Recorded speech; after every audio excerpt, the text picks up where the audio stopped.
피부 관리에 가장 중요한 거는 뭐 자외선 차단, 또 보습을 잘 해주는 거, 규칙적으로 생활하는 거, 이런 정도를 가질 수가 있겠습니다. 그 중에서도 정말 제일 중요한 거 하나만 뽑아본다. 그렇다면 저는 을 적절하게 잘 해주시는 거. 먼저 중요한 거 하나가 비비는 게 아닙니다. 비비는 게 아니고 부드러운 터치가 되게 중요하고요. 일반적으로는 피지 분비가 많은 T존부터 U존 쪽으로 롤링을 해주시는 게 좋은데, 시간은 너무 길지 않게 한 30초에서 1분 이내에 끝내시면 됩니다. 아침에 이제 물 세안만 하면 어떻습니까? 물어보시는 분들이 많은데,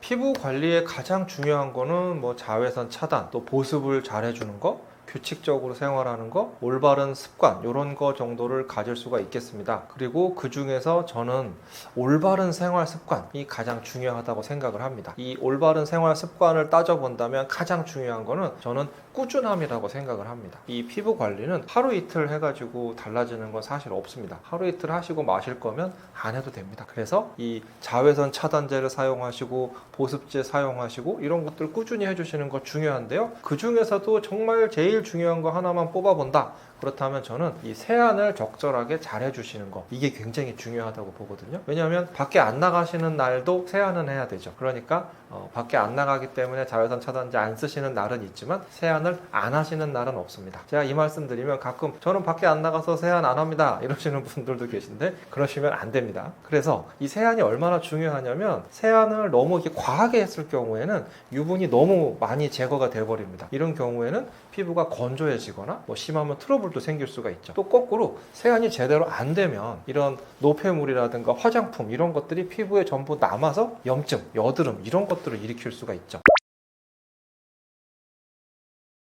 그래서 이제 표준적인 올바른 세안법을 좀 말씀을 드려본다면, 먼저 중요한 거 하나가 손을 잘 씻으시는 거예요. 이거 잊어버리시는 경우가 되게 많거든요. 외출하고 오셔서 그냥 바로 세안하시는 경우가 많은데, 반드시 손을 잘 씻고 시작하셔야 됩니다. 손에는 굉장히 많은 세균과 노폐물이 묻어 있죠. 이걸 잘 비누로 씻으신 다음에 물기를 잘 제거해 주셔야 됩니다. 손에 물이 묻어 있으면 클렌징 오일을 사용할 때 유화를 방해하기 때문에 물을 잘 제거해서 완전히 말려주시고, 이때 우리가 세안 과정 전체에 사용하는 물의 온도는 미온수, 보통 섭씨 32도에서 35도 이 정도를 말씀을 드리는데, 32도에서 35도를 측정하실 수 있는 온도계가 있으면 제일 좋겠지만, 임상적으로 우리가 느꼈을 때 어느 정도의 느낌이냐면, 손목 안쪽에 이 물을 데워봤을 때 차가운 느낌도 없고 뜨거운 느낌도 없고 그냥 약간 따뜻한 느낌이 있으면 대략적으로 32도에서 35도 정도라고 볼 수 있습니다. 하지만 이게 또 겨울이냐 여름이냐 이런 거에 따라서 실제 내가 느껴지는 온도가 다를 수 있기 때문에, 가급적이면 다이소 가셔서 1,000원짜리 온도계 하나 사셔서 사용을 해보시는 것을 권장을 드립니다. 우선 손을 잘 쓰신 다음에는 이제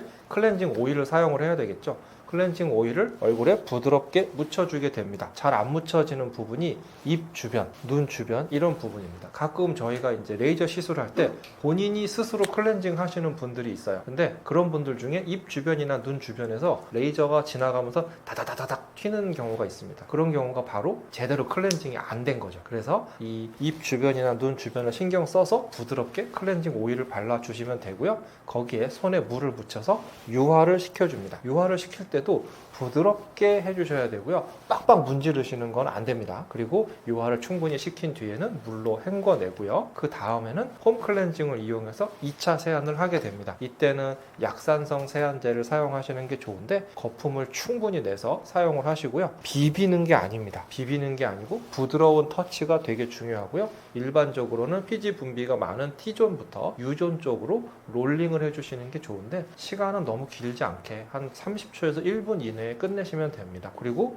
헹굼을 굉장히 꼼꼼하게 해주셔야 되겠죠. 이렇게 하시면 이제 세안은 다 됐고 마무리를 하시면 되는데, 수건으로 문지르지 마시고요. 꾹꾹 눌러서 물을 말려주시면 됩니다. 이렇게 해야 피부 자극이 좀 적게 될 수가 있죠. 그리고 나서 보통 저분자 히알루론산 등이 들어있는 보습제를 즉시 사용하시는 것이 좋고, 로션이나 크림은 상황에 따라서 조금 피부가 건조하다고 느끼시는 분들은 사용하시고, 건조하지 않다면 사용하지 않으셔도 됩니다. 제가 이제까지 설명드리는 와중에 몇 번 나왔던 얘기가 하나 있는데, 눈치채신 분들도 있으실 텐데, 비비지 마십시오. 문지르지 마십시오. 이 문지르지 않는 거 굉장히 중요합니다. 살살 약간 가급적이면 접촉하지 않는다는 느낌, 왜냐하면 이미 그런 세안제들이 안에 안에 여기 다 있기 때문에 이걸 직접적으로 바른다는 느낌이 아니라 그냥 살짝 위를 지나간다는 느낌으로 하신다는 게 중요하죠. 이게 그걸 하면 사실 그것만으로도 자극성 피부염이 생기는 경우도 있고, 예민한 분들은, 그다음에 기미 있는 분들은 기미 막 비비잖아요. 더 시커매집니다. 이게 만지면 시커매져요. 피부는 우리 사실 겨드랑이나 사타구니 같은 데 살찐 분들 쓸려가지고 까매지지 않습니까? 그게 피부는 이렇게 자극을 받으면 자기를 보호하기 위해서 하는 행동 중에 하나가, 첫 번째는 두꺼워지는 거고요, 두 번째는 색소를 만드는 겁니다. 이게 색소를 만들어서 이 멜라닌 색소가 사실은 피부를 보호해주는 역할을 하게 되는 거거든요. 그러니까 기미가 있는데, 조금 딴 얘기인데, 기미 있는데 우리 컨실러 바른다고 막 컨실러로 문지르잖아요. 그런 분들 기미가 더 심해집니다. 단지 이렇게 비비는 행위만으로도 색소는 악화돼서 사실 손을 안 대기만 해도 어느 정도는 색소가 좋아지거든요. 이게 되게 중요한 포인트인데, 사실 저희는 이제 치료하다 보면 뭐 기미 있는 분들, 그다음에 염증 후 색소 침착 이런 거 있는 분들이 많이 오시는데, 치료를 할 때 잘 생각보다 안 좋아지시는 분들이 있어서 그걸 좀 물어보면 그거를 가리려고 또는 막 그거를 지우려고 열심히 이렇게 문지르시는 분들이 계세요. 그러면 제발 그것만 하지 않고 와보세요. 그런 분들 그러면 한 1, 2주만 지나면 달라집니다. 그게 이 비비는 게 굉장히 우리 피부에 좋지 않아요. 꼭 폼까지 써야 되는 건 아니고요. 왜냐하면 말씀하신 것처럼 폼 자체에 대해서도 이런 과민 반응을 나타내는 분들도 계시고, 그렇기 때문에 만약에 뭐 내가 폼 클렌징을 썼는데 좀 불편하다, 그런 경우에 뭐 다른 제품을 써볼 수도 있고요, 뭐 워터를 써볼 수도 있고, 아니면 그것조차도 내가 불편하다, 그런 경우에는 저는 그냥 쓰지 마시라 그러거든요. 그래도 뭐 괜찮은 경우가 훨씬 많습니다. 굳이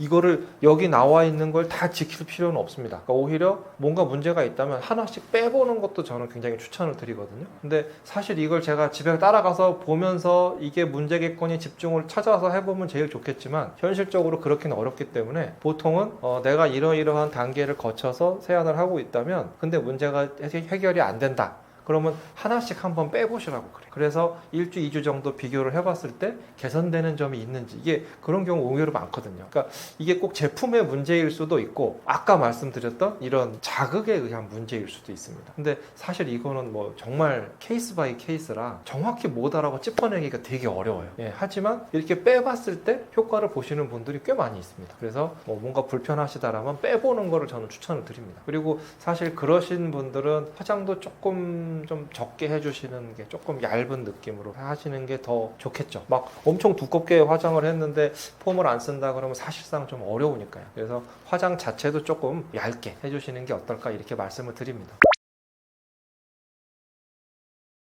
여드름 피부에 있어서는 피지가 많이 늘어나 있고 여드름 균도 살고 있죠. 그러니까 처음에 약간 중성 클렌저를 사용하시는 것을 권장을 합니다. 1차 세안으로 중성 세안제를 사용해서 피지와 노폐물 이런 걸 좀 제거를 해주고, 2차에는 역시 약산성 클렌저를 사용하시는 것이 좋겠습니다. 이 약산성 성분이 우리 피부 안에서의 여드름균의 증식을 억제해 줄 수가 있기 때문이죠. 그리고 그냥 주기적으로 바하 제품, 뭐 살리실산이죠, 이 바하 제품을 사용을 해서 각질 제거를 해주시는 것이 좋겠습니다. 각질 제거는 이 여드름 피부인 분들만 하시는 겁니다. 그리고 이 여드름 부위에는 처음부터 뭐 비비크림이나 로션 같은 이런 것들, 화장품들의 사용을 조금 줄여주시는 게 더 지우기가 쉬워질 수 있겠죠. 그리고 여드름이 너무 심한 경우에는 요즘엔 잘 안 쓰는데 1차 세안을 할 때 알칼리성 클렌저를 써볼 수도 있습니다. 하지만 뭐 최근 연구에서는 웬만하면 중성 클렌저로 다 해결이 될 수 있다, 이렇게 보고 있기 때문에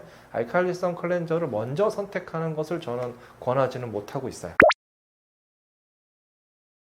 민감한 피부를 가진 분들은 피부 장벽이 이미 많이 약화되어 있습니다. 그래서 피부가 예민하고 미세한 염증이 증가되어 있기 때문에 세안을 너무 많이 하시는 것은 좋지 않습니다. 그래서 세안의 횟수는 좀 줄여주시는 것이 좋고, 뜨거운 물 그리고 뜨거운 물을 사용하지 않고요, 미지근한 물로 1, 2분 정도 짧게만 세안을 하시는 게 좋고, 끝나고 나서 찬물로 마무리하는 것도 권하지 않습니다. 그냥 처음부터 끝까지 미온수로 간다, 이렇게 보시면 될 것 같아요. 그리고 당연히 스크럽제 같은 제품은 사용하시면 안 됩니다. 그리고 세안 후에 즉시 보습제를 사용을 해야 되는데, 보통 뭐 추천드리는 제품은 판테놀이나 세라마이드 이런 것들이 들어있는 제품을 사용하실 수 있고요. 사용했는데 따갑다, 이런 경우에는 다른 제품을 사용하시는 것이 좋겠습니다. 이렇게 이제 세안을 하시고 나면 그 이후에는 뭐 토너나 보습제 정도를 발라볼 수 있는데요. 토너는 화장품이 좀 남아있는 이런 것들을 제거해 줄 수 있고 또 피지를 제거해 주고 피부를 약산성화 시켜줄 수 있다라고 돼 있지만 요즘에는 사실 세안제가 너무 좋아져서 토너가 굳이 필요하지 않은 상황도 많습니다. 그러니까 충분히 생략이 가능하고요. 더 중요한 것은 보습제를 잘 사용하는 겁니다. 근데 이 보습제는 수분이 많은 제형이 있고 유분이 많은 제형이 있습니다. 이 수분이 많은 제형, 에센스, 뭐 세럼, 앰플 이런 것들을 먼저 사용을 하고 유분이 많은 로션, 크림, 오일 이런 것들을 사용을 해서 유분막으로 덮어주어서 수분이 날아가는 것을 막아주는 것입니다. 가장 중요한 거는 건조한 채로 세안 이후에 건조한 채로 피부를 방치하면 안 된다는 거죠. 아침에 이제 물 세안만 하면 어떻습니까? 이제 이렇게 물어보시는 분들이 많은데 사실 이건 반은 맞고 반은 틀립니다. 피부 상태에 따라 다른 건데요. 좀 건성이고 민감성 이런 피부를 가진 분들은 클렌저를 너무 많이 사용을 하시게 되면 장벽이 더 망가지게 됩니다. 그러니까 미지근한 물로만 세안하시면 되겠고요. 지성 피부나 여드름 피부는 밤 사이에 노폐물이나 피지 이런 것들이 상당히 많이 분비가 되기 때문에 이런 분들은 약산성 클렌저를 사용하시는 것이 더 좋겠습니다. 그러니까 피부 상태에 따라 다르다 이렇게 말씀드릴 수가 있고요.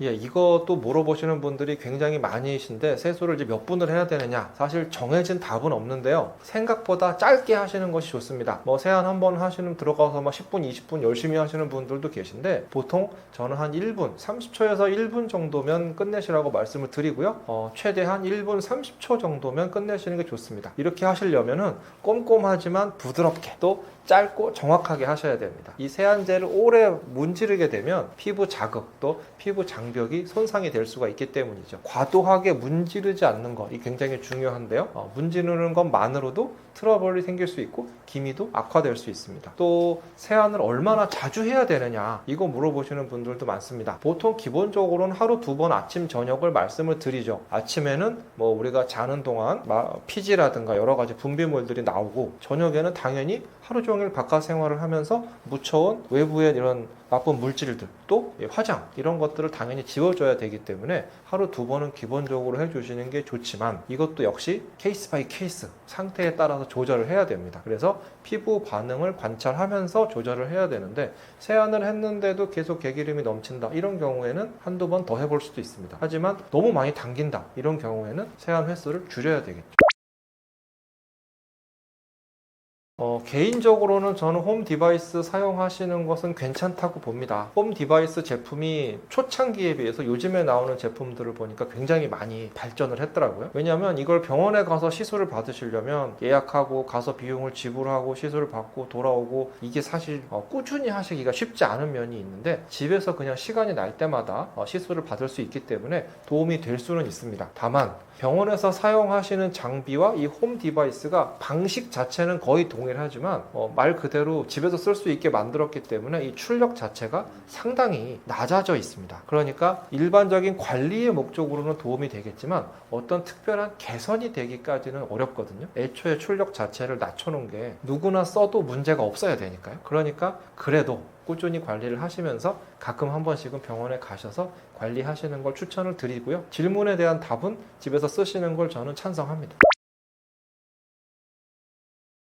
제품명은 제가 정확히 모르겠는데 저희 집사람은 씁니다. 제가 요즘에 잘 못 오게 했더니 사가지고 집에서 쓰고 있더라고요. 이제 초음파 보통 우리가 이제 울세라 슈링크 이런 거랑 비슷한 이 초음파 리프팅 장비를 집에서 가끔 사용하고 있더라고요. 그래서 지금 이렇게 얘기를 하고 나니까 또 한번 병원에 데리고 와서 시술을 해야겠습니다.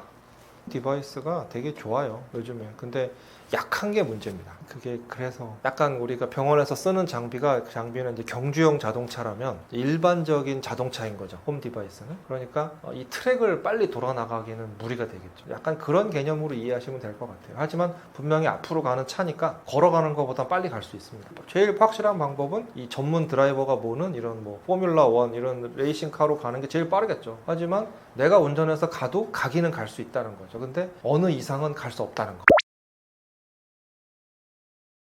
피부 쪽으로만 따지면 사실 스킨케어가 그래도 저는 제일 중요하다고 봅니다. 뭐 식단도 어느 정도 중요할 수 있지만 그래도 이런 직접적인 피부에 대한 관리를 해주는 게 제일 중요하다고 볼 수 있죠. 피부에 좋은 성분을 우리가 먹는다고 해서 그게 과연 얼마나 흡수돼서 얼마나 간을 통과해서 내 피부에 가서 원하는 작용을 할 수 있느냐, 이걸 따져볼 수도 있는 거고요. 운동 자체도 약간의 뭐 피부 컨디션 증가가 된다는 논문도 있긴 있습니다. 근력 운동이나 유산소 운동을 했을 때 피부에 콜라겐이 증가된다, 뭐 이런 얘기도 있기는 있는데, 사실 직접적으로 스킨케어 해주는 것만큼 되지는 뭐 수면은 굉장히 중요하긴 합니다만은 수면은 그래도 스킨케어를 따라가기는 어렵지 않을까. 그래서 저는 뭐 하나만 고르라면 스킨케어를 잘 하는 거, 요거를 권해드리고 싶습니다. 예, 제가 지금까지 좀 길게 말씀을 드렸는데요. 이런 거 제가 말씀드리는 것을 처음부터 끝까지 다 하실 수 있는 분들 사실 많지는 않으실 것 같습니다. 하지만 시작하는 게 저는 반이라고 생각을 하고요. 그래서 여기 나온 내용 중에 뭐 한두 가지뿐만이라도 한번 시작을 해보시는 것을 추천을 드리고요. 그렇게 해도 안 되는 분들은 뭐 저한테 오시면 제가 더 좋은 방법으로 도와드릴 수 있으니까 한번 병원에 방문하셔서 상담을 해보시는 것도 좋겠습니다.